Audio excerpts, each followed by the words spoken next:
these film looks you just saw were actually created using Dehancer's film software.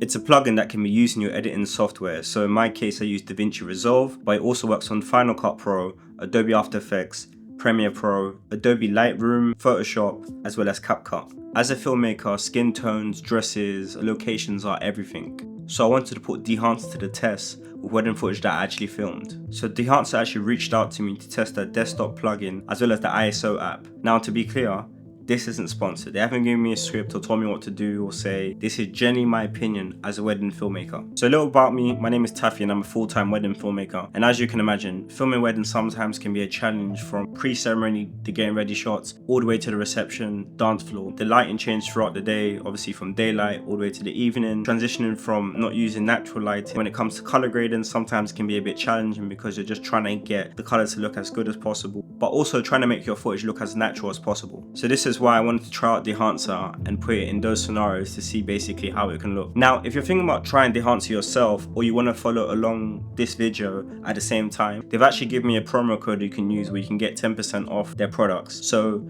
you have the option on the website to go through different plans. You can either go for monthly, or you can go for a yearly plan, or lifetime. If you go for the lifetime subscription, you're always going to have the updates and you don't have to pay for something monthly. And to be honest, that's just me. I'd rather just pay for things up front. But again, like I said, there's no pressure, no force to buy it.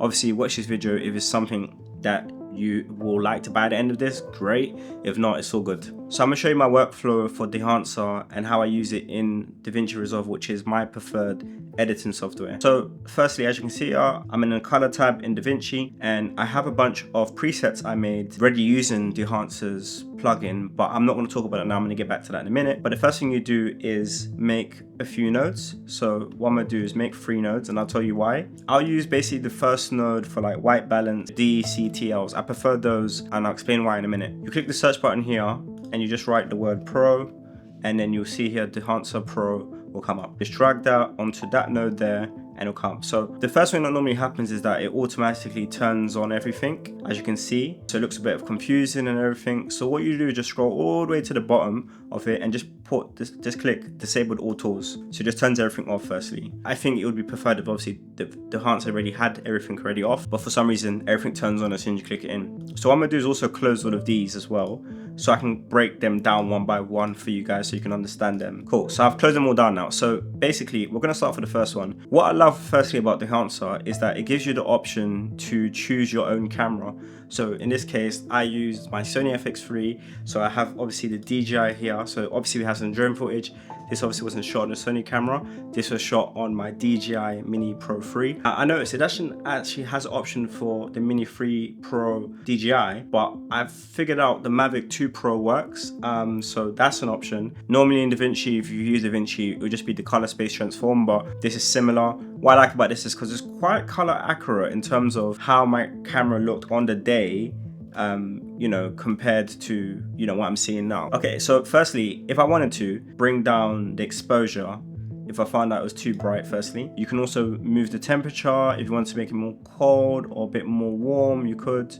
Where it is right now is fine. I don't really touch tint much because I want to change it. Defringe, don't really use this. So that's the first part, which is the input of the camera. Let me just close that. Next, obviously this is one of the main parts, which is obviously the film look. They obviously have different options. They have like a Kodak plus X-Pan, which is more black and white.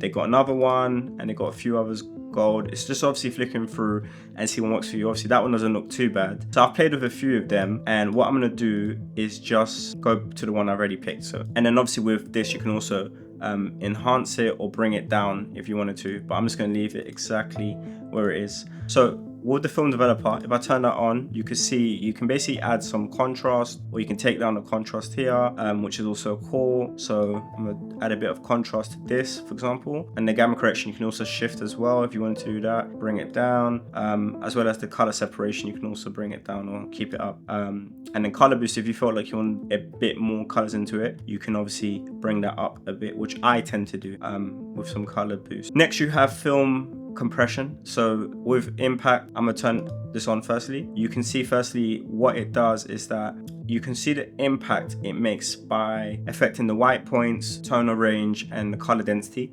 So if I shift this, for example, you're going to see it's going to bring out more whites around the sky area here. And if I bring it down, it's going to take down the whites basically on this point. So if I just put it down here, not too much, I want to keep it as natural as possible. Also the tonal range, I can bring this down or I can bring this up. I'm just going to bring it here for now. And the color density, you can also shift that if you wanted to. Also to note, I'm actually not a professional colorist, so all of these things I'm trying out, I'm literally just trying it out because I'm just seeing what, you just got to click buttons. But the fact that you can shift and slide things and see how easy it is to work is actually pretty cool. All right, cool. I'm gonna leave it as that. And next, in expand, let me just turn this on. So obviously with black points, it's similar to contrast. You can just basically add more black points to it, which just, makes it more rich. Again, with the white point, you can also take that down if it was still a bit too bright. I'm gonna leave it like that for now. And obviously the print.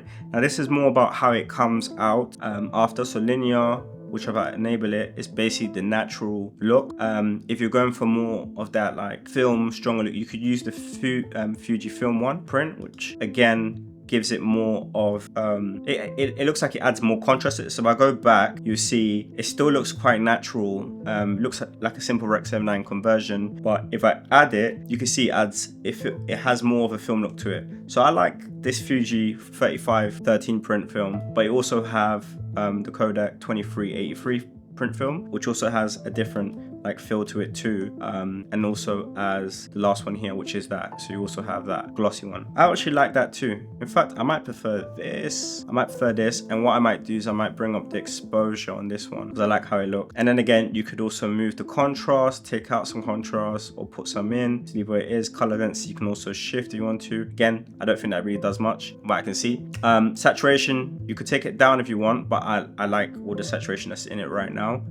Cool. So next, color head. So this color head is basically similar to what I was trying to say about the DCTLs. This is similar to the DCTLs, which stands for DaVinci Color Transform Language. What you can do, you can manipulate the yellows, the blues, but for me, it's just not as flexible as using something like the DCTLs. So for example, with the DCTLs, what I can do is, let's say I wanted to bring out yellows as much as possible. I can just take this part down, and as you can see, it takes out yellows and obviously keeps a lot of reds. But let's say I wanted to take out some reds from this image, you can also take out the reds as well, and it can leave it like this. Obviously, that's not the look I'm going for, but it's just my explaining point. In this scenario, a real scenario of this, let's say I wanted to increase it, I can increase the blues, in fact. Or if I wanted to increase the greens, I can also increase the greens. And I think that's the benefit of using like a DCTL, which I'd prefer. Dehancer, if you can actually add a DCTL to your color head instead of basically what's there, I would prefer that basically, because I like to take out something, especially like some parts where, let's say for example in this scenario, which I've already graded, I'll show you. So for example, this clip, there's basically a lot of yellow inside of the clip that I don't really want in the clip. Like I feel like there's a bit too much yellow. I know with the white balance, sometimes you can just shift it this way, but sometimes it brings in more blues than the whites, which I don't like. So for example, when I have like a DCTL, I can just basically drag the yellows out a bit,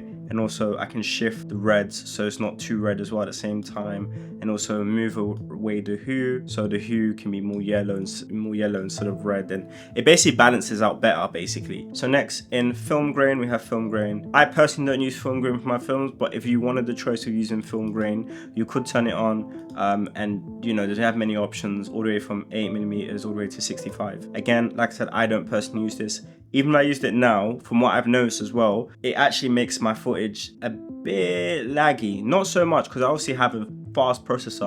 I'm currently using a MacBook M2, which is quite fast with a 16 gig RAM. So it works pretty fine, but I can only imagine after adding grain to most of my clips. Even if I turn them off, it's just a bit long. I personally don't use film grain, but if you want to, you have the option, which is cool. I'm gonna turn that off right now. So next, we have halation. So if I enable this, you obviously see it has a bit of a pop to it. Now, I don't personally use halation all the time. If I do, it would be in scenarios where it's like filming, let's say, chandeliers at a wedding or certain jewelry. Sometimes it pops, it looks really nice, but I tend not to use halation so much. But again, it's also nice having the option to do it. Next, bloom. Bloom is cool. I think this is actually a nice thing I've seen in a lot of films recently, people using. So I'm gonna bump that all the way so you can actually see the difference. So this is obviously the footage with bloom right now, you're gonna see. And this is the footage obviously without bloom. So you can see the difference. With bloom, you can see it's like it has like a highlight, like a dreamy effect to it, which is quite cool, to be honest. It looks quite dreamy, and I think I would use this actually. This actually looks quite nice. So I actually would use bloom. Bloom doesn't actually slow down my workflow so much. So bloom is something I basically use. Okay, cool. Next, and also you have obviously the millimeters and stuff. Just gonna put on 35 as that's the one I'm most commonly aware of. Film damage is basically this. When you see it, basically have these little rips in the footage. That's basically what film damage is. For what I do, I don't really use film damage. Maybe I might experiment on like some black and white footage for my couples and give it more of a vintage type of look. But in this scenario, I'm not gonna use it. I don't really use it. Film breath, to be honest with you, I don't really know what this does. From what I know, it just allows the film to breathe a bit. I don't really know what it does, to be honest. I'm just gonna turn it off. What I can see with Gateweave, it basically punches into the footage. From what I've heard and what I've researched, it basically works better when it's like stable footage, like on a tripod or something like that. Obviously in my scenario, I'm moving on a gimbal, so it's not the case. Next we have overscans. So I'm gonna enable this. This is basically that film look you see basically from like films back in the days. Obviously you can change things around where it's like 8mm, and you have different type of gate tape options. So this is like a common one you probably have seen. Again, you have another option and this option here. And also what you can do is switch it by changing this to be more round. You can change it from negative to positive, so it's basically white instead of red looking thing. Change it from vertical to horizontal, which makes it obviously more like that. Oh, okay, cool. That looks more like film now. So, and then yeah, ultra wide. Oh yeah, oh that's cool. I guess it's cool. It's not really something I'll use, but I guess it's cool to have, and obviously you can increase the exposure scale. Oh, I see. Okay, cool. That's what that does. Yeah, so yeah, you can basically just play around with it, and if it looks cool in your footage and you basically want to use it, you have the option to do it. But yeah, I'm just gonna turn it off. I don't really use that. Now, this is cool because like I've seen a lot of people using this recently in their films, so I realize now I know how they do it, and I'm happy that DaVinci offers this in their plugin. So I'm gonna turn the mask on so I can actually see where it is first, and what I want it to be is more on the out part of it. So like how I'm shooting now, I'm just using a crop lens, and that's why basically I have this vignette on the outside basically. But you know, if you did want it to look like it's like this, but obviously in your footage you could just basically adjust this. So right now I'm adjusting the size so it fits similar to what you're seeing right now in camera. The exposure, I'm gonna leave it like that for now. Feathers, I can change this after basically. From what I remember, okay, the ratio, I want it more like that. So I'm gonna take off the mask now, and now I can bring down the exposure, and you can see close to what we originally saw, which is that out part of the vignette shadow. So if I want it to look obviously a bit stronger, the lines, I think it's the feathers, bringing the feathers down like this, and then it can crease the line. Obviously we don't want it too harsh, we want it just like faded a bit. I don't want it too obvious because I do want it to basically look natural at the same time. So this is basically how it looks. So it looks like someone's looking through like binoculars at the bride walking, which is quite cool effect, and I think it just gives it that dreamy look, especially with the bloom. It just pops out so well. So yeah, I like how that looks. Cool. So next after vignette, we have monitor, which gives you the option to look at false colors and clipping indicators. But again, I don't really use this. I mainly monitor that when I'm actually filming, so I don't know obviously need it in DaVinci Resolve. And plus, I don't know. I wouldn't really need it. Output.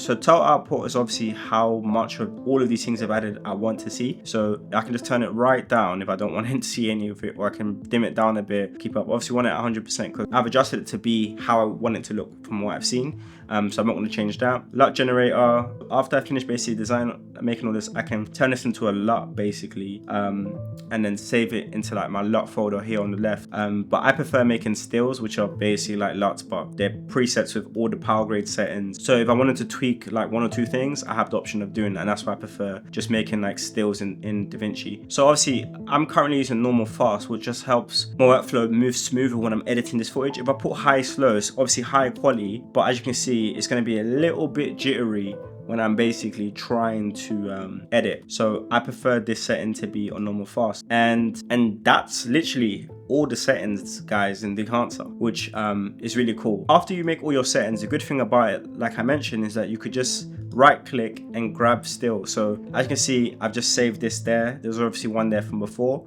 which is the original one I used, but I have different ones for different clips. For example, like this clip here, I already have one that I've made. But as I mentioned to you guys, as a wedding filmmaker, there's different parts throughout the day where I wanted to see how it looked. Like getting natural clips in the morning are normal, especially with getting ready outside. Like it's easy to get those natural colors. But when it comes to, like, for example, like indoor footage like this, you know, like it's hard sometimes to get like certain colors to look right, especially when you haven't got that much natural lighting going on. So of course, as you see from here, like these colors came out really, really good, and I was very impressed on basically how good and how rich it looks. Like if you look at every single color and detail, like it came out really good, vibrant, and I really like these colors. So that's like for getting ready shots. Now if you looked at, for example, at ceremony shots, I really like this because, as you can see, this was a very dark church, and this is a very dark church, and you know, like there wasn't a lot of natural lighting. There was some natural lighting, but not as much as obviously outdoors. So for example, the good thing, like I mentioned, I have my stills here, which are basically like my LUTs in DaVinci, where I can just right click and then apply a grade, and then it basically just applies to it. So if I go to this clip again here, and I already have one made, I just right click it, click apply grade, and obviously that is it there. So you can see from this, like all of these clips came out really, really good because these are indoor clips. So I was worried, for example, that these clips wouldn't come out well because they're indoors and stuff. But with the Dehancer software, you know, if I wanted to tweak it, let's say it was too bright for me, for example, I could just turn this down, for example, with this one, or turn it up if it was too dark, wherever it is. And that's why I like the option of basically going back and just tweaking something. I think once you get like your presets going, it's straightforward. You just basically have to keep doing the same thing again and again. Here's some clips of outdoors. So I think I did save this. So as you can see here, look, this looked really good outdoors. For this clip, pretty similar settings. I think I used, again, the Kodak Porter 160. I experiment with a few, but there's some that I just honestly prefer, and they work for a lot of clips. So again, outdoor clips after the ceremony, these came out really, really good. I really liked how this shot came out. Again, I used the Kodak Porter 160. As I mentioned, I also wanted to see what it would look like in different settings. So obviously outdoors, we know looks great. All this footage looks amazing. All this footage like looks amazing and looks really good and vibrant and colorful. But when it came to indoors, I wanted to make sure it was the same. So this is a part of an indoor ceremony where the footage actually looked quite nice. But I wanted to see what it looked like when it wasn't so natural light. And as you can see, it's a bit red. And this is what I was saying about DCTLs. I wanted to be able to use it to bring down the reds a bit. I could shift things a little bit in Dehancer by moving the temperature a bit more cold, but then again, I'm not trying to bring in the blues in the whites like I mentioned, so that's the benefit of using the DCTLs. This is a clip of the couple doing their first dance. Again, I really liked these colors. These looked really good. Dehancer impressed me, especially with these evening shots. Like they came out really, really good. Like I was impressed with the colors, and yeah, like I was surprised. Obviously, if it felt a bit too dark for me, I could just increase the exposure a bit, or I can take down the shadows. Like that's what I really, really liked. Yeah, I was really impressed by this. Again, film look was the Kodak Porter 160. For some reason, I've fallen in love with that film look specifically. Again, on the dance floor, this was also nice. These shots came out really good. I was very impressed with how this looked. Again, similar settings I used in the first clip. And yeah, if you guessed it, Kodak Porter 160 again. Okay, so Dehancer has its own ISO app, so I'm currently using this iPad to test it out. Now this is really good because sometimes I'm on the go and I need to basically color grade a footage really quickly, so I want to basically test how this will look like. And this is, I'll explain the pros and cons of all of this, and I'm going to get into it a bit more. So over here I have some footage, basically raw S-Log free footage to try. So I have a few videos to try. I got 1 and 2, but I'm going to click 1 first. Okay, cool. So first I can already see one problem. I can't clip multiple clips, so it means I can only edit basically 1 clip at a time. Thankfully, this is basically a few clips as 1 clip. So let's see if I can basically cut it up and edit them 1 at a time. So firstly, going into the Dehancer, I obviously have an option to say preset. So I've obviously used this before. So it has a preset I've used before. I named it 215, which is obviously my company name. So I'm gonna click that now, and straight away I can see basically it doesn't actually add the preset completely. What I have to do is go into edit and then do the settings like I did on the computer, which is firstly going first to source, and then from source I'll need to go to where it says Rec 79 and change this to my FX3, which I believe is at the bottom somewhere. This has been applied, and this is the same type of grade I used when it came to me doing it on a computer. But the only problem, firstly, what I've noticed is that I have multiple clips here, so I can't actually cut and edit them individually. It's just all using the same preset for every single clip, and obviously I don't like that because I want every clip to be different how I edit it. As you know, some clips were obviously shot using my Sony camera, some clips were shot using the DJI Mini 3 Pro drone, and some will use the DJI Osmo for the BTS camera. I can't basically edit each clip individually, which is kind of annoying, but that's the first thing I noticed. So for me, it's already like I can't really use the app to edit my films in it because I can't edit each clip, if that makes sense, especially because every clip's going to be different to how I want it to look. So that's the first thing. But it does have the other settings. It has, the film, it has developer, compression, expand. I think the only thing I've noticed is that it's 3 things that it doesn't have, that the desktop version does have. But overall, it looks sleek, it looks nice, but it's not really practical for me, to be very honest.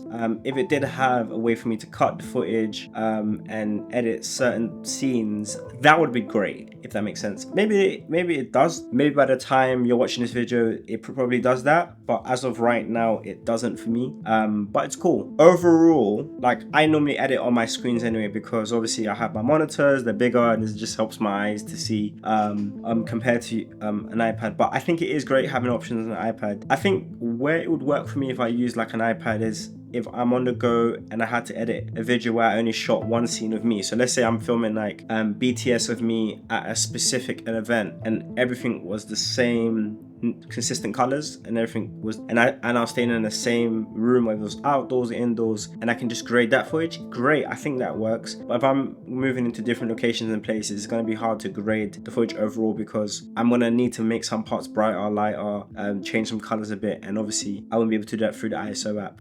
So overall, my thoughts on Dehancer. Now, for me personally, I think it's a great plugin. It's definitely something that I have been using over the last 2 months, and it's been really actually great for my films. People have actually been complimenting my color grades more, saying they look really nice, rich, or ask me how did I get that vignette look, or how did I make things look so nice. So I do like how clean my footage looks nicer now for my weddings, and obviously it makes my workflow much more smoother because I don't have to spend hours basically looking for LUTs or trying to find ways to grade things. Everything is there what I need. The only thing I said was mainly the DCTLs. If they can add like something like that, or maybe there's a film look that I haven't tested out that may help. I'm still experimenting on it, but so far I'm loving it, and I'm looking forward to basically seeing what I'm gonna get up to with it in the next few weeks, months to come. And to be honest, it's quite exciting because I feel like it's only going to get better over time. So I'm looking forward to it. And I would say it definitely does have that film look, and I think that's why a lot of people do love it, because it really looks like film. Like if you look at the footage, it looks great. Like that's like proper cinema we're talking. I've just been experimenting from my days of just Rec 79 conversions to using the DaVinci's film looks, which I struggled with and I never got it right. But now having access to Dehancer's plugin, I get to try out all these cool things, and it's been cool, and it looks really good. This is definitely something I would use long term, and I'm not just saying this because they reached out to me. Like I genuinely have enjoyed using it, and I look forward to basically using it more. I think the whole point of this is to make it easy for people like me who want to make color grading easy. I don't want to spend too many hours trying to color grade this footage, especially when you have so much footage and so much scenes. Like last year alone, I had more than 40 weddings to film. Can you believe it? So I prefer just to have something that I can just, by click of a button, it literally just turns on and I can just apply that film look and it looks great. So I prefer that personally. Again, if you want to check it out and you want to use it, you can use my promo code TAFFY10 to get 10% off. And if you like this video, please like, comment, subscribe. Until next time, peace.